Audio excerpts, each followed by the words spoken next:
Hey, what's up, everybody? Welcome back to my channel, Finding Yourself Again, where we focus on hope, healing, and recovery from toxic narcissistic abuse.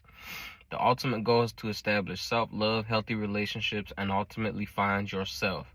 My name's Don Trow. I'm a survivor of toxic abuse from a narcissist/borderline. And if you find these videos to be helpful to you, I ask that you subscribe, like, share, and watch any other videos on my channel that may be helpful to you. I ain't gonna hold y'all up, so with that being said, let's get into the video. Today's topic is gonna be about silent scars, healing from childhood neglect. Have you ever considered that you may have invisible wounds? Wounds that aren't visible, no bruises, broken bones, or obvious trauma. It's important to understand that many people have invisible wounds that for many were created in our early life, childhood, or somewhere along those lines, right? You may have experienced emotional neglect and possibly even other ways too. In this video, we're going to address these silent wounds and talk about some ways to heal, right?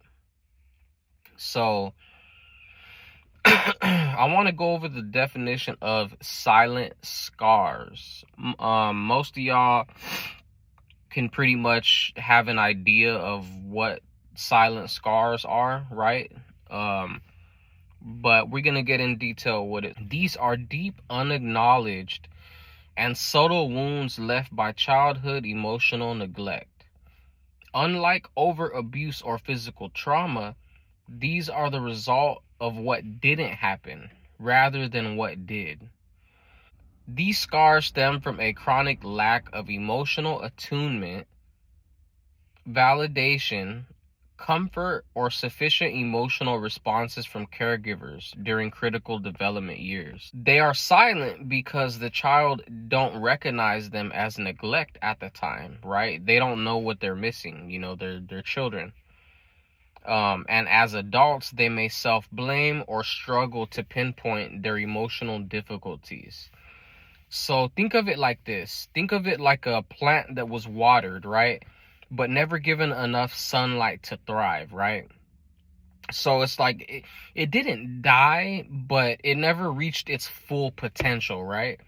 And it's always felt a subtle deficiency, and that's like the perfect example, because that's what happens to humans when they are lacking of this emotional support. They're they don't reach their full potential in a way that a normal healthy person would have, or will. Now, that doesn't mean that you still can't reach your full potential. That just means that you have to do some work to work on these silent scars. And I think it's pretty crazy because a lot of us don't really recognize that we have silent scars. Like we get into these toxic relationships, maybe having an idea that something is off, maybe we feel depressed or anxious or something along those lines. You don't know any better than what you knew or learned growing up. This is a topic that I resonate with because I have personal experience battling these scars, right? So I'm going to talk about the first thing that I had to do. So the first thing I had to do was seek professional support from a therapist and psychiatrist. That way I can get diagnosed from the psychiatrist and then receive help from the therapist for my diagnosis and begin to work on my inner traumas or neglects or problems, right? It's very important that you do it this way, because if you try to just tackle this stuff on your own, you're not going to really know what to do, like you're going to be lost on where to start. And generally, honestly, when it comes to healing, you just start. I mean, when it comes to anything in life, you just start. You don't need to have all of the pieces or the information before you start. You just start. You know what I mean? Because the reason why I say that is because in life you will be held back, procrastinating, which is like to me like a death. Like procrastination is the death of your dreams, right? It is the robber of your dreams, so what are you gonna sit right here and wait till you have every last information and tool to start? You know what I mean? You're never gonna start at that point, because there's never, you can always learn. So just start. And it's, like I said, and it's important that you go about it in this way. That way you can start addressing this effectively. Oh yeah, I went out, got therapy, got psychiatry. That way I could start healing and understanding myself and my behavior. If I never self-analyzed, then I wouldn't have ever addressed the silent scars that could still be affecting my life today. I encourage you to get with a therapist and discuss your childhood in detail in order to address any neglect or unresolved issues. So next, we're going to talk about the deep correlation between narcissistic abuse and attachment styles, right? So we're going to talk about childhood emotional neglect and narcissistic abuse. People who have experienced emotional neglect in childhood often grow up with certain vulnerabilities that make them susceptible to narcissistic abuse. One of these is going to be lack of self-worth / validation. So neglect teaches a child that their feelings don't matter or are unseen. This creates a deep-seated belief that they aren't enough or that their needs are burdensome. Narcissists prey on this, providing intense but temporary validation during idealization, love bombing, and this can feel intoxicating to someone who is starved of that, right? Because you didn't really receive that validation and that emotional support growing up. And for me, it's interesting because I felt like I did until I was a certain age, and then I went with a parent got custody of me, and basically like tricked me, into going out there. I was supposed to go out there to visit for a summer, and then they ended up telling me that I'm gonna live with them now, and I didn't really know them that well, so it was a emotional injury on me, and unfortunately this parent did not provide emotional support for me, so I lacked it. And the problem with that is the serious relationship that I ended up getting involved in was a narcissistic one, and it was one where my partner was diagnosed with borderline personality disorder, and it was just terrible, and I was susceptible to that relationship because of the love bombing, and the idealization phase. Narcissists have this idealization, love bombing phase. If you don't know about it, you could check into it. I have a video about NPD, narcissistic personality disorder, and it's all on there. It describes the whole process of what they do. So we talked about the lack of self-worth and validation. And we're going to talk about people-pleasing, known as fawn. To get any attention and approval, neglected children learn to put others' needs first, constantly seeking external validation. This makes them ideal targets for narcissists who demand constant attention and supply. And difficulty with boundaries, which is something that I've struggled only until within the last couple years I've developed like a real firm list of boundaries that I live by. Without having their emotional boundaries respected in childhood, adults from neglectful backgrounds often struggle to establish and enforce boundaries, having them open to exploitation, to be taken advantage of, because they have a difficulty with boundary setting, right? For example, I remember when I had got in my toxic relationship, I didn't have boundaries. It became more of a problem, and then when I tried to address it later, it was just an issue. And my partner, was like combative against that. So yeah, that was definitely a problem. You know, boundaries too, something that you need to know about them is this is especially when it comes to relationships, you need to have boundaries before you even get into the relationship. That is what is going to be more respected, because if you try to set a boundary later after you didn't set one initially, that's not going to be respected, and it's going to be a problem, you know? So just think about that. All right, so we're going to talk about internalized blame. They often internalize the neglect as their fault, making them believe they're the problem when a narcissist abuses them. Next one is emotional neglect and attachment styles influencing choice of partners. Emotional neglect often contributes to the development of insecure attachment styles. If you haven't guessed it by now, right? So we're going to talk about some of these insecure attachment styles, right? And the correlation with the narcissistic abuse or the neglect. So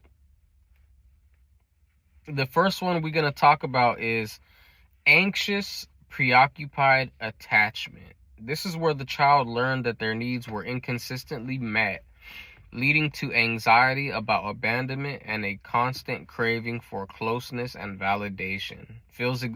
All of this stuff I relate to. I don't even have to I'm gonna just tell y'all right now. Like, I don't even have to there's not one that there may be one that I don't relate to, but mostly all of these I relate to.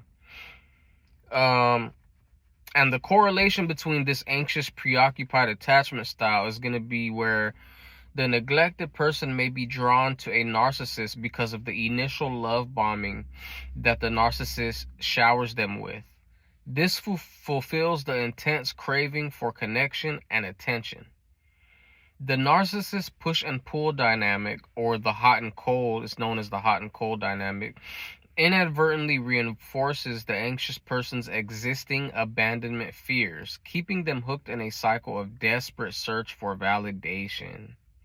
So you're desperate, and they're being hot and cold with you emotionally, and you're just desperately trying to get validation from them, like, do you love me? Do you still love me? Did you ever love me? And if you find yourself saying things like that, are you cheating on me? Like, that's not love, and you are displaying an anxious, preoccupied attachment style that is toxic and synonymous with abuse. So that's something to think about. The next one is going to be dismissive, avoidant attachment.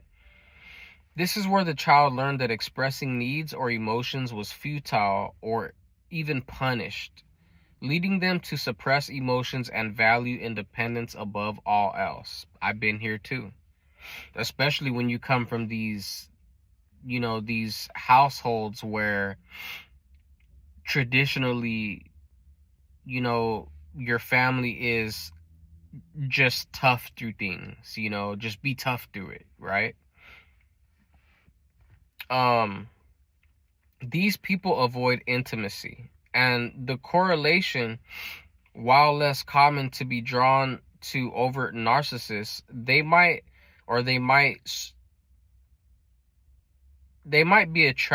attract or be attracted to people that mirror their emotional distance, or they might struggle to connect deeply with any partner, inadvertently pushing away healthy relationships while tolerating emotionally distant ones.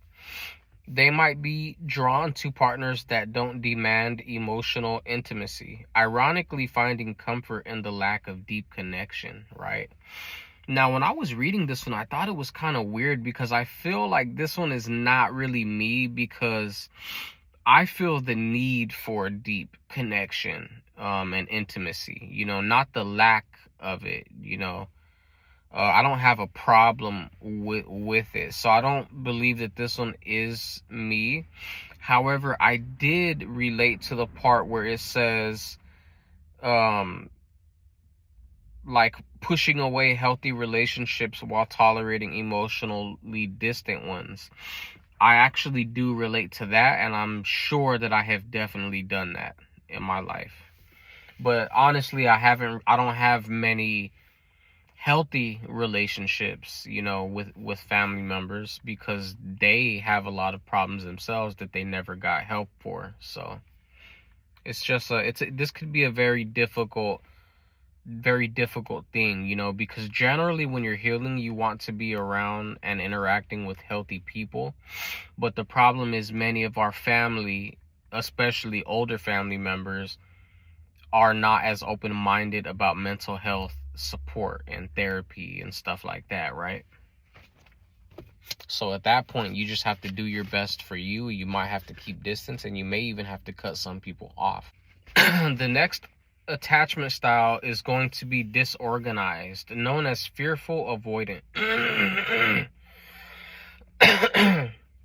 This often results from inconsistent or frightening caregiving. Example: a caregiver that's both a source of comfort and fear. The child ends up fearing but wanting intimacy. The correlation: this style makes people highly vulnerable to narcissistic abuse because of the narc's chaotic, unpredictable, or frightening behavior. Example: sudden rages, silent treatment, then brief apologies if you're lucky. This mirrors the unpredictable nature of their early attachment experiences. They are drawn to the familiarity of chaos, even while desperately wanting stable love.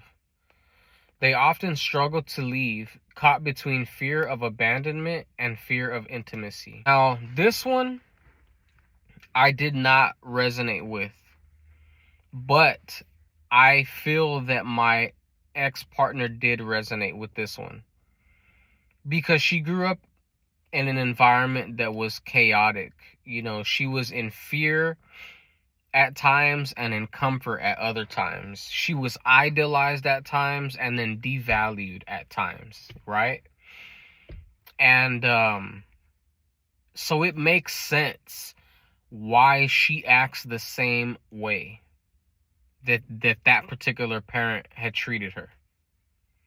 Because that is what she saw growing up. That is what she experienced growing up. And she exhibited all of this on me. Sudden rage, silent treatment.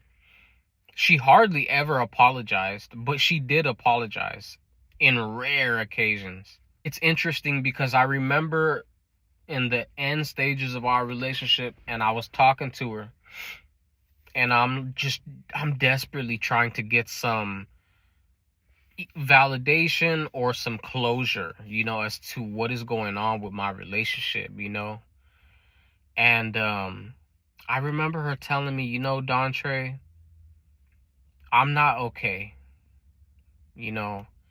I'm not okay mentally. Something's wrong with me mentally. And, and I remember I asked her, like, I know that you're talking to another guy, right? But why this person? Why somebody who's incarcerated in prison? You can do so much better than that. You don't need to choose somebody who is obviously not caring about their life or doing anything positive with their life, right? And she told me again, like, I'm not okay mentally, and there's something about talking with him that makes me comfortable. That's what she told me. She was honest to me, and she told me that she felt comfortable talking to that guy, and she told me that she knows that I'm a good guy, and that she didn't feel comfortable hurting me the way that she kept hurting me, and she didn't want to hurt me anymore. And honestly, I didn't even know what to say, man. I was blown, I was taken back, because she never was really honest a lot of times. She lied to me many times when it came to heated topics and stuff like that. But this time she was just really truly honest, and I can tell, and it still hurt. It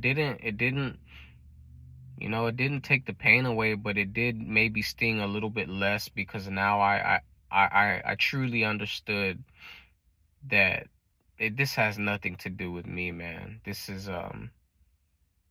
she's got some serious things going on, so I just wanted to talk about that really quick, and it's something that to this day still kind of touches my heart a little bit, because that was a serious committed relationship for me, and although she didn't technically love me because she's incapable of loving or deep connection, I loved her, and I had a deep connection for her, and it was real for me, so just be careful and cautious with the people that you're talking to out there.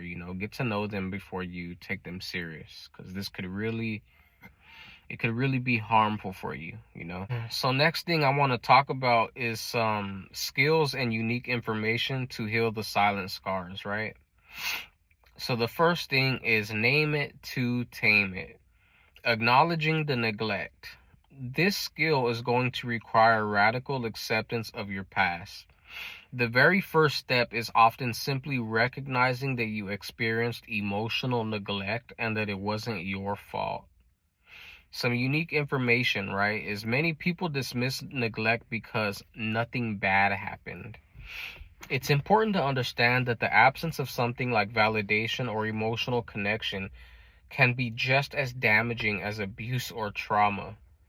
These are the holes in your emotional foundation, right? The next step, number 2, emotional inventory and validation. The skill requires emotional check-ins. Regularly ask yourself, how am I feeling right now?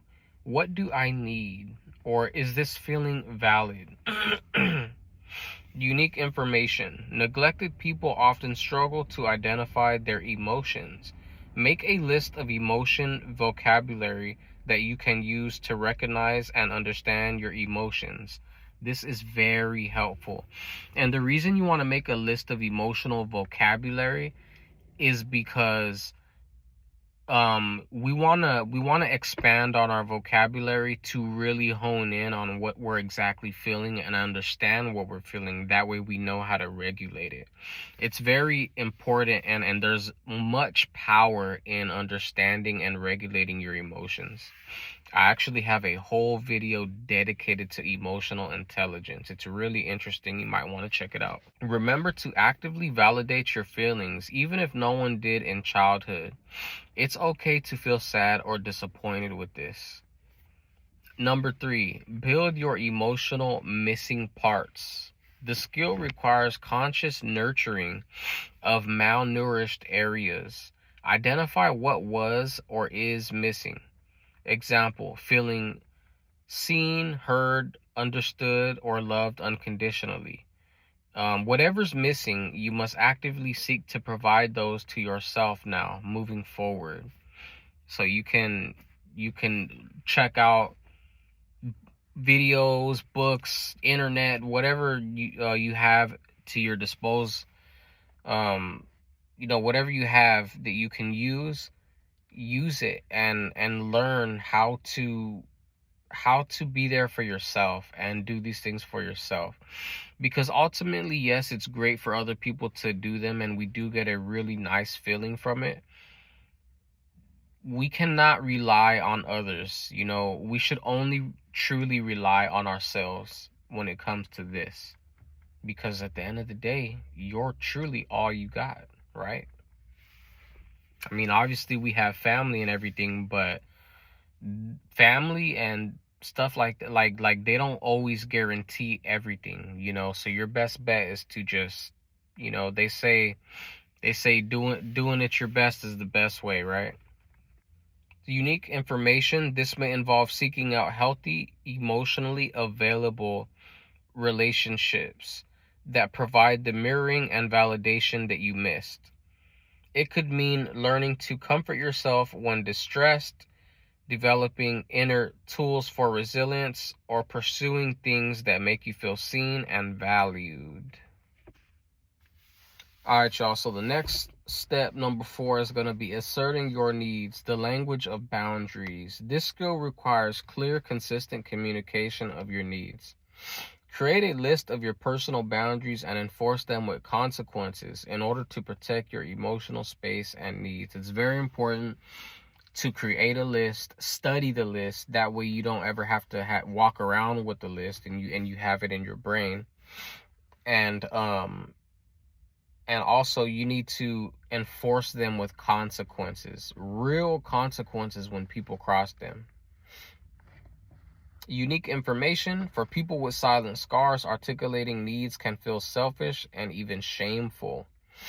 Remember, having needs is normal and healthy. Practice saying I need or I feel without apology.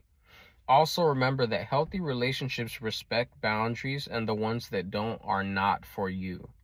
That's very important. If people aren't respecting your boundaries, they shouldn't be in your life. They shouldn't really have much airtime in your life, right?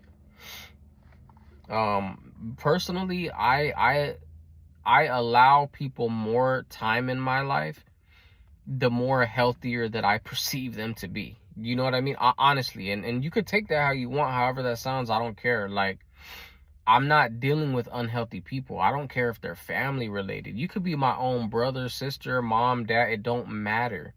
If you are unhealthy, I'm gonna distance myself from you, because I don't want to talk to unhealthy people, because that it upsets my well-being. I'm on a healing journey, and I don't need anybody messing with that, getting, like, holding me back from my potential. 9 times out of 10, these people have been the problem. You know what I mean? So it's like, dude, I'm not gonna keep on dealing with these people, man. I'd rather just stick to myself and be, maintain distance. I allow people in my life the more that you earn it. You don't just get airtime in my life. I could be doing anything else. You know what, man? I'd rather be painting rocks than talking to somebody that I believe to be toxic, family or not. You could find me finding bugs, anything. I'll be doing anything than that, right? And that's literally how I look at it now. I only want healthy people around me. That's it. So we talked about asserting your needs. We talked about the unique information. The next step, number 5, is going to be reclaiming your identity beyond external validation. This skill requires developing a robust sense of self-worth from within, of course, intrinsically, not externally from other people. Neglect often leads to an identity built on people-pleasing or seeking external approval. I have lived like this for so many years, man. And I can tell you, it's an interesting feeling, and it's a free feeling, if that's even makes sense. It's like a feeling of freedom that you get when you realize that you don't have to people please no more. Like, fuck people pleasing. You know what I'm saying? Like, you don't need to seek external approval or validation. I walk around now not really caring what people think. I got crazy ass hair and diamonds in my face. I got tattoos. You know what I mean? And sometimes I even wear crazy looking clothes. And I don't care. You know what I feel like? Like, I'm not trying to please these motherfuckers, man. I don't want to please nobody. The only person I need to please is myself. I don't need to impress nobody. I don't need to please nobody. And it's such an empowering feeling. That's the word I was looking for. Like, it's so empowering when you just, you don't feel the need to fawn over people no more, and you don't need them to like you anymore. If they like you, all right, cool. If they don't like you, hey man, I'm gonna pray for you. We're gonna talk about the unique info. So explore what lights you up. This is gonna be your passions, interests. Focus on your internal values like spirituality, honesty, kindness, accountability. Those are some of mine, but whatever yours may be. And remember that you are worthy because you exist, not because of what you do for others or what they think of you. And when you realize that, this builds an internal compass that deflects external manipulation. That's what it does.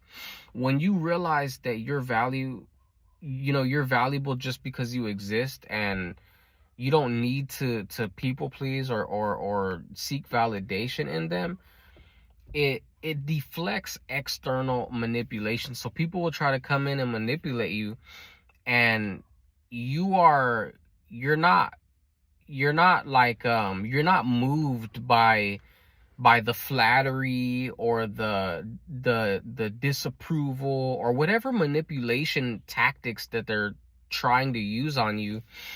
You're generally just calm and in the middle and neutral. They don't get you too excited or too depressed, whatever they're saying. And that is where you want to be, that middle neutral ground where somebody can literally go up to you and say anything, and it is going to have no effect on you because it doesn't matter what they think of you, right? That's very important.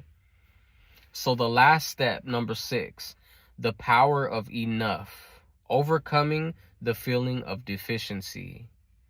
This skill requires mindful self-acceptance. You will have to combat the feeling of not being enough that silent scars can leave. And they will leave these scars for decades, years, if you don't address them. This is one of the things that time doesn't heal. This is one of the things that you need to actually do. It takes effort to heal this one, right? Skills for this one is going to be to regularly practice affirmations as I am enough, or my feelings are valid. I am worthy of love and care. These are things that you want to tell yourself on a daily basis. And I know that it may seem weird to say because you've probably never said anything like this, right? If you're anything like me, you probably have never said anything like this, and it feels weird. So you're going to have to start saying things like this now. Hey, I matter, like I matter because I exist, Start telling yourself good, positive affirmations, and celebrate small victories in your healing. Focus on progress, not perfection. This directly counters the core message of emotional neglect that you are not worthy. So that was it, man. This was a really cool video. I had a really good time making this video because I know how important it is. I know many of us have silent scars. I know many of us have codependency issues, childhood traumas, childhood neglect, things like that. And these things need to be addressed. They need to be acknowledged and they need to be addressed. And my channel is all about healing. So, this topic was going to come up eventually. So I hope that y'all got something from this video. I hope you guys are having an amazing day today.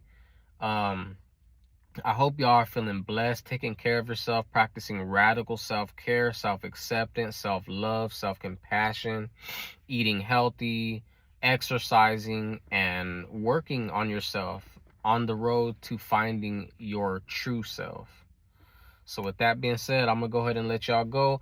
Follow me on my IG, Dontre Royal, DONTREROYAL_. You could also follow me on Facebook, Dontre Royal, DONTREROYAL. Hit the like, subscribe to the channel, and drop a comment. I'm very interested to see how you guys are feeling about this content that I've been dropping. Anything that you want to see in specific, you can hit me up on my email as well. You can find it on my channel. So yeah, man, I drop videos each and every day, so watch out for me. I'll see y'all in the next video. Bye.